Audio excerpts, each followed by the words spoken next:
My name is Miss Casey Carter. I am the founder of MissCaseyCarter.com, a platform for local and independent artists.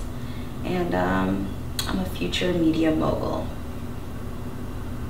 That's it. That's it. Yeah. There you go. Well, I've always been into music. Like, I've always loved music. You know, back in high school, I was burning CDs for everybody. I was burning mixes. Like, I've always been a fan of really good music. And I think it was like 2009 or something, like blogs started getting really popular.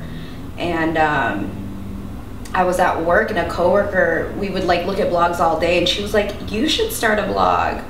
And I was already on Facebook, not Facebook, MySpace. I was on MySpace music pages, and I would like upload a new mix every week, and I would like put gossip on there. It was already like a little blog, so she was like, just start one.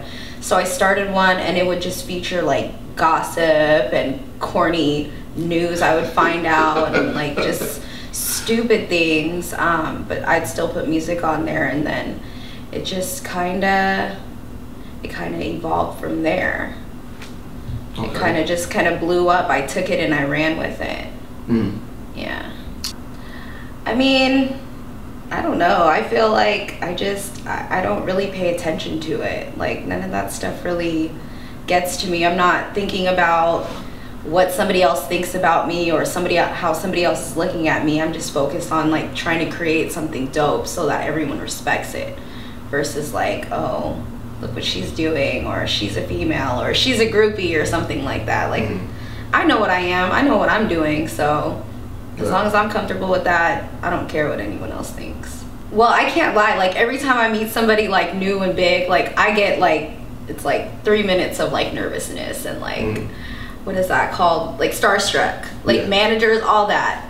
But after that, I just get over it. Like, it's personal. It's all my life anyway. So I just try and be who I am and not treat them like they're any different. I mean, after that 3 minutes, you find out they're no different than you are. They're out here just trying to do exactly what I'm doing, but they're just at a higher level. But that doesn't make them no better or different than me. So after I get over that starstruck phase, everything gets real cool. And you just be who you are. You don't try and do too much for them. You don't try and do too much with them. You just be who you are, and if you vibe, you vibe.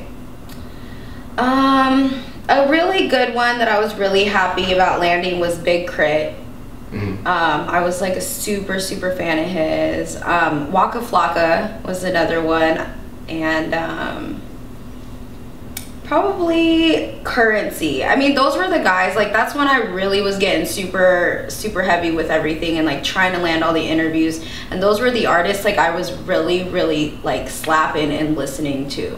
So like to have the chance to interview them like at that moment when I was like really like fucking with them, it was pretty big to me. Like, yeah, I would listen to Big Crit and Currency all the time. Like, one person I wanted to interview so bad and I never got to do was like Wiz Khalifa. That was like an interview I really wanted hella bad, but I got Currency and a Big Crit, who were super big up and coming artists at the time. And I mean, I was very proud. And then Waka Flocka too. Waka Flocka he was hot. He was big. I mean, he's still big now, but he was so big at the moment. And it was his first time in Seattle, and like, I swear to God, we went out to his concert that night. I got super fucked up, didn't even go home, woke up and had to do the interview in my same clothes, didn't even in the hotel lobby of the Sheraton nor the Westin. Yeah, I was a fucking mess, but that was pretty big, and it was fun, and I think like it has the most views I've ever had for any interview. Dope. The scene? I mean, it's only getting bigger. When I like literally started it from the beginning of like, okay, I love the music scene. Like, I was like, this place is gonna be like Atlanta.